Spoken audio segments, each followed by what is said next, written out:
Hai, saya Jo. Balik lagi di Dinding Jo. Kim Jong-un dan Han Hyo-jun memiliki usia yang sama. Mereka bertemu melalui perkenalan seorang teman pada bulan Mei 2015. Sebulan kemudian, mereka mulai berkencan. Kim Jong-un atau yang lebih dikenal dengan nama Jong-un pernah belajar di luar negeri, tepatnya di Jepang. Dia juga bekerja sebagai manajer umum dan operasional di sebuah rumah sakit gigi yang terkenal. Sedangkan Han Hyo-jun adalah warga negara Amerika keturunan Korea. Dia berwajah tampan dengan tinggi badan 185 cm. Untuk kebutuhan hidupnya, Hyo-jun bekerja sebagai analisis di sebuah perusahaan sekuritas terkenal. Walaupun dia sibuk, dia sering mengunjungi kedua orang tuanya yang menetap di Amerika Serikat. Setelah beberapa bulan pacaran, hubungan Jong-un dan Hyo-jun mulai memburuk. Jong-un merasa tidak nyaman karena Hyo-jun mulai terlalu mengatur, bahkan dalam hal-hal kecil seperti kegiatannya sehari-hari. Dia akan marah jika Jong-un tidak melaporkan kemana dan dengan siapa dia bertemu. Hyo-jun juga tidak suka kalau Jong-un bertemu orang lain selain dirinya. Dan hal ini sering menimbulkan pertengkaran. Jong-un mulai merasa kalau keposesifan Hyo-jun terlalu berlebihan. Sampai-sampai dia berpikir kalau Hyo-jun sudah mulai tidak normal. Suatu hari, karena Jong-un merasa ada yang tidak beres, dia lalu menghubungi tempat kerjanya Hyo-jun. Dan betapa kagetnya ketika diberitahu bahwa tidak ada karyawan yang bernama Han Hyo-jun di sana. Ternyata Hyo-jun bekerja di industri pakaian, bukan di perusahaan sekuritas. Teman kerjanya mengatakan kalau Hyo-jun orangnya aneh dan tidak bisa bergaul dengan orang lain. Dia bahkan menganggur selama berkencan dengan Jong-un. Akhirnya, pada bulan Februari 2016, sekitar 8 bulan setelah mereka berkencan, Jong-un meminta waktu untuk menenangkan dirinya dan mulai menjaga jarak. Ini adalah proses persiapan dia untuk putus dengan Hyo-jun yang terobsesi padanya. Namun Hyo-jun tidak mau menerima kenyataan kalau diputus oleh Jong-un. Dia mulai bertindak nekat. Hyo-jun mengirim surat dengan tulisan tangannya. Dia menulis, "Sayang, tepat 12 jam sejak kita putus. Gimana kalau kita mati bersama?" Pada tanggal 2 Maret 2016, Hyo-jun menghubungi Jong-un dengan menggunakan nada mesra seperti waktu mereka masih pacaran dulu.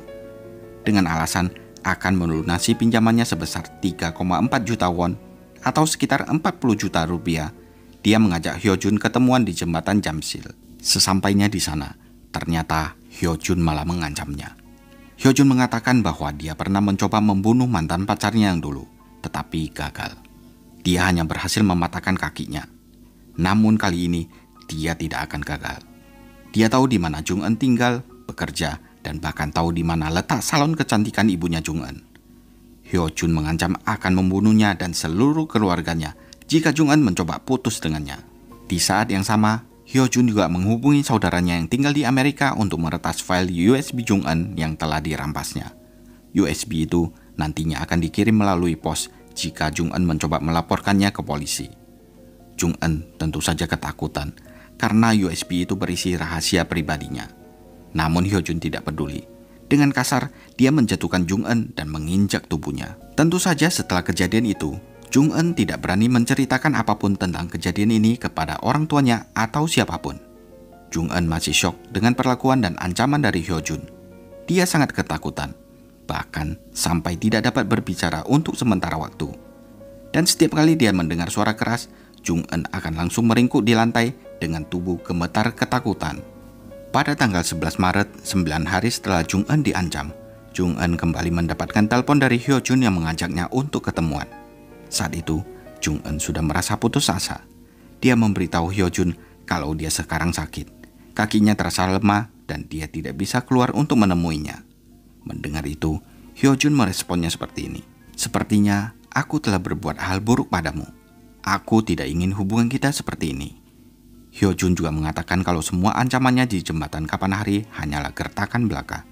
Dia bahkan menangis dan memohon untuk bisa ketemuan lagi. Tapi Jong-un sudah merasa muak terhadap Hyo-jun. Dia tetap tegas dengan keputusannya untuk menjauhi pria tersebut. Hal ini membuat Hyo-jun bertingkah seperti orang gila. Tanpa henti, dia datang ke rumah dan kantornya Jong-un supaya mereka bisa bertemu dan berbicara. Jong-un bolak-balik menolak dan mengatakan, "Kita sudah tidak bisa balikan lagi. Aku sudah tidak mau berpacaran lagi denganmu." Dan semakin Jong-un menolak Hyo-jun, Hyo-jun semakin pantang menyerah mengejar wanita yang dia cintai itu.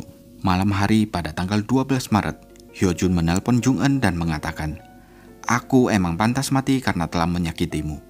Maukah kamu percaya padaku dan memaafkanku? Atau gimana kalau aku mati saja di depan rumahmu? Jadi kamu percaya padaku." Lalu pada tanggal 18 Maret pagi, Hyojun kembali menelpon dengan nada sinis sambil berkata, "Kamu sadar gak sih kalau kamu itu luar biasa? Bisa memiliki seorang pria yang rela mati untukmu." Mendengar itu, Jung-eun khawatir kalau Hyojun akan melukai dirinya sendiri. Hingga pada tanggal 19 Maret, Jung-eun akhirnya menemui teman sekolahnya dan berkata, "Aku takut dilecehkan. Tapi aku juga takut kalau Hyojun akan melakukan sesuatu yang buruk pada dirinya sendiri." Pada dasarnya, Jung-eun berhati mulia. Meskipun mereka telah putus, dia tidak ingin Hyojun mengakhiri hidupnya. Sedangkan Hyojun, sejak awal dia tidak peduli apakah Jung-eun bahagia atau tidak. Yang penting, Jung-eun tetap menjadi miliknya. Akhirnya Hyojun mulai menguntit Jung-eun kemanapun dia pergi. Karena mendapatkan teror ini, Jung-eun pun ketakutan sehingga dia kehilangan berat badannya. Selain itu, Jung-eun juga takut keluar rumah dan bertemu dengan orang lain.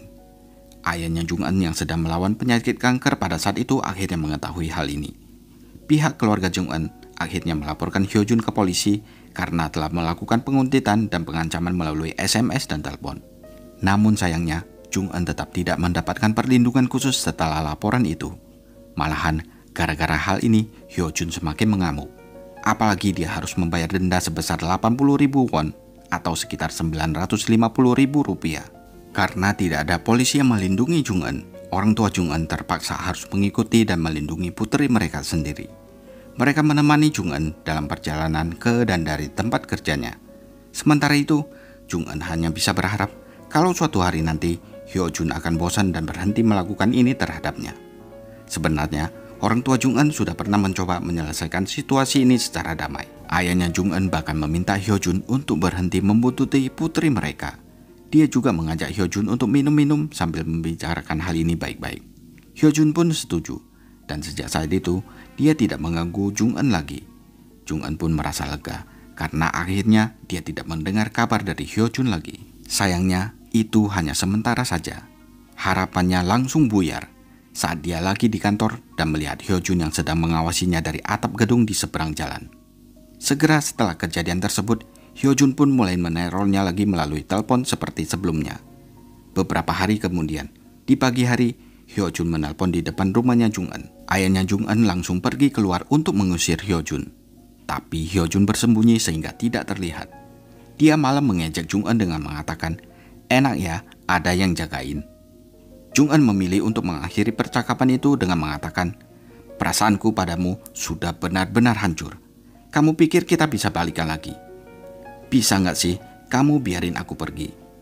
Cara mencintaimu itu salah dan sangat menakutkanku." Pada hari Selasa tanggal 19 April 2016, Hyojun bersiap-siap di hari itu. Dia memastikan tidak melukai dirinya sendiri saat membungkus gagang pisau dengan perban. Lalu, dia menyiapkan 2 botol minuman alkohol yang sudah dicampuri dengan obat dan asam sulfat untuk disemprotkan ke wajahnya Jung-eun kalau dia tidak bisa membunuhnya. Di saat yang sama, Jung-eun yang berusia 32 tahun sedang sibuk menyelesaikan pekerjaannya di apartemen yang berlokasi di Garakdong, Songpagu, Seoul, Korea Selatan. Sudah cukup lama Jung-eun tidak keluar dari apartemennya karena dia takut mantan pacarnya akan datang dan melukainya. Namun di hari itu, suasana hati Jung-eun lagi baik. Dia lalu mengajak ayahnya untuk jalan-jalan di pinggiran Sungai Han. Setelah beberapa jam, ayahnya tetap di sana untuk menikmati udara segar. Sedangkan Jung-eun memutuskan untuk kembali sendirian ke apartemen. Pada saat itulah tiba-tiba bel pintu apartemennya berbunyi. Dan yang mengejutkannya adalah mantan pacarnya ada di depan pintu. Rupanya Hyojun telah mengawasinya selama ini. Dan dia tahu kalau Jung-eun sedang sendirian di rumah pada hari itu. Jung-eun yang ketakutan segera berlari keluar dari apartemennya sambil berteriak.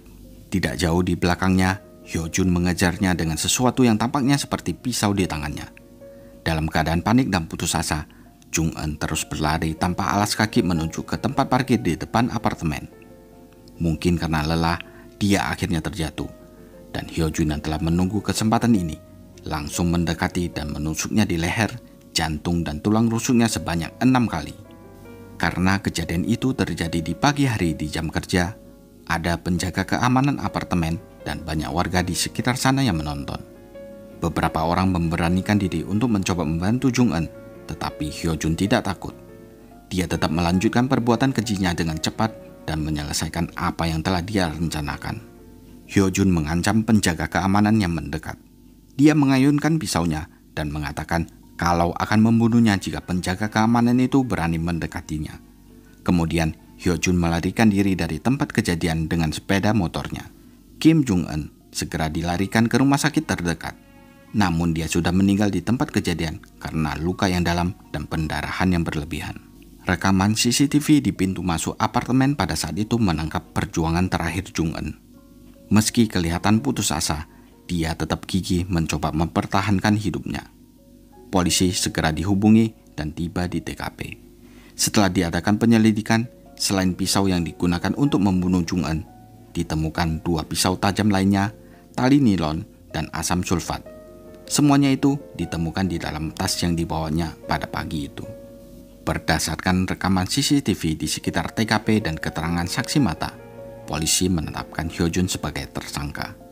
6 tim investigasi khusus segera diberangkatkan. Dan melalui pelacakan ponsel, mereka segera menganalisis rute pelariannya. Pada tanggal 20 April 2016, sehari setelah melakukan kejahatan, Han Hyo-jun ditangkap dan dibawa ke kantor polisi. Sewaktu diinterogasi, dia membuat alasan konyol. Katanya, dia tidak berniat membunuh Jung-eun pada awalnya. Namun sewaktu mereka bertengkar, dia kehilangan kesabaran dan akhirnya melakukan kejahatan tersebut. Setelah itu, dia tidak ingat apapun yang terjadi di rumah Jung-eun. Dia tidak ingat seluruh proses pembunuhan, apalagi saat dia melarikan diri.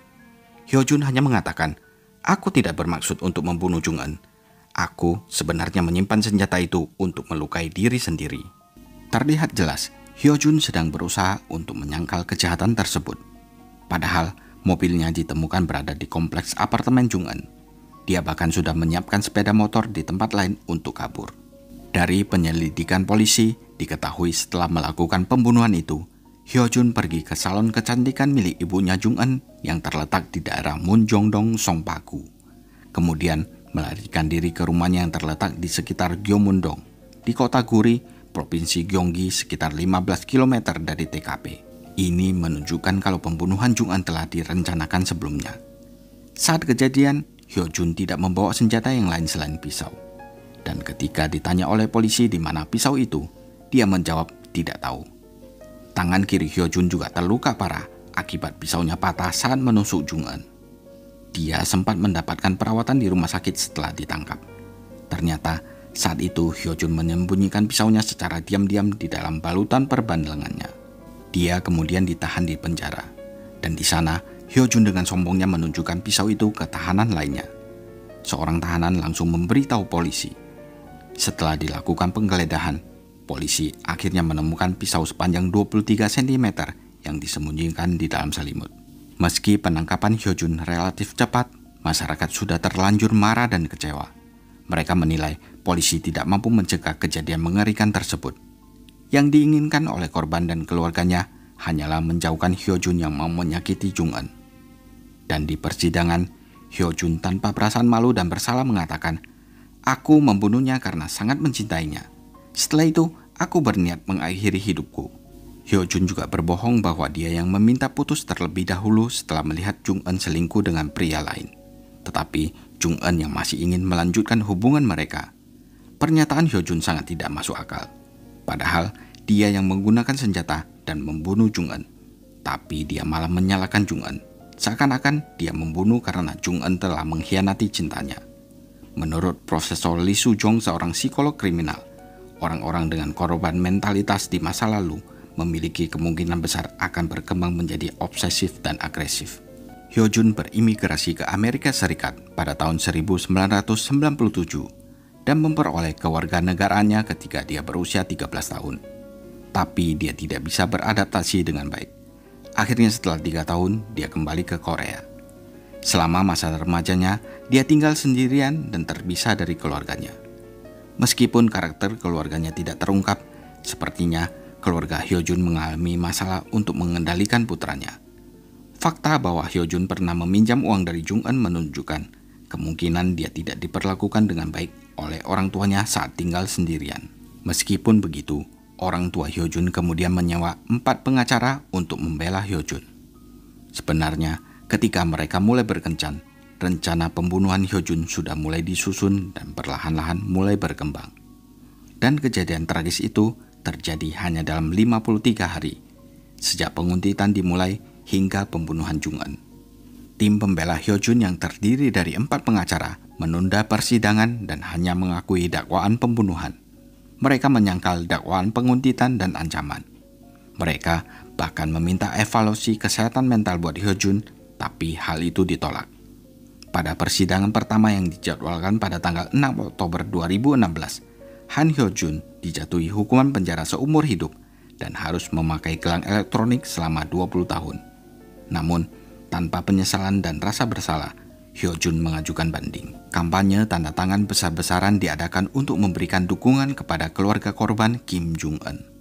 Pada tanggal 30 Mei 2017 dalam sidang kedua, Hyojun dijatuhi hukuman penjara seumur hidup, tapi dia dibebaskan dari penggunaan gelang elektronik dan dia kembali mengajukan banding.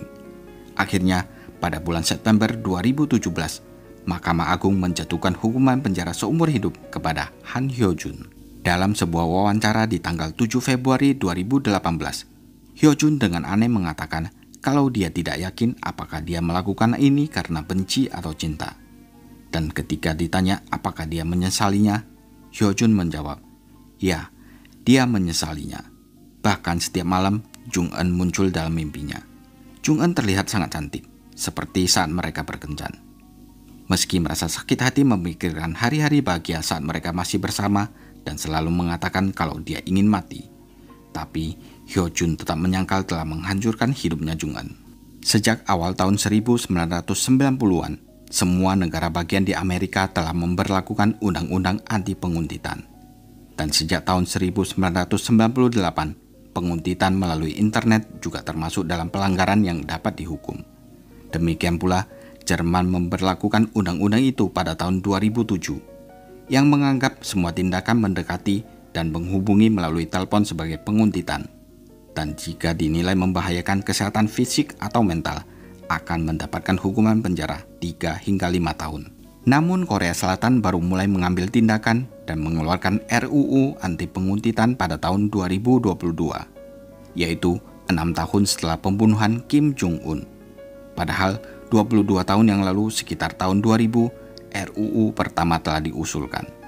Tapi polisi masih cenderung enggan melakukan intervensi dalam penguntitan di antara pasangan. Mereka menganggap itu hanyalah pertengkaran biasa. Padahal sejak dimulainya penguntitan, itu seperti kereta api yang melaju dan menuju ke stasiun yang namanya pembunuhan. Nah, gimana menurut kalian? Tulis di kolom komentar ya.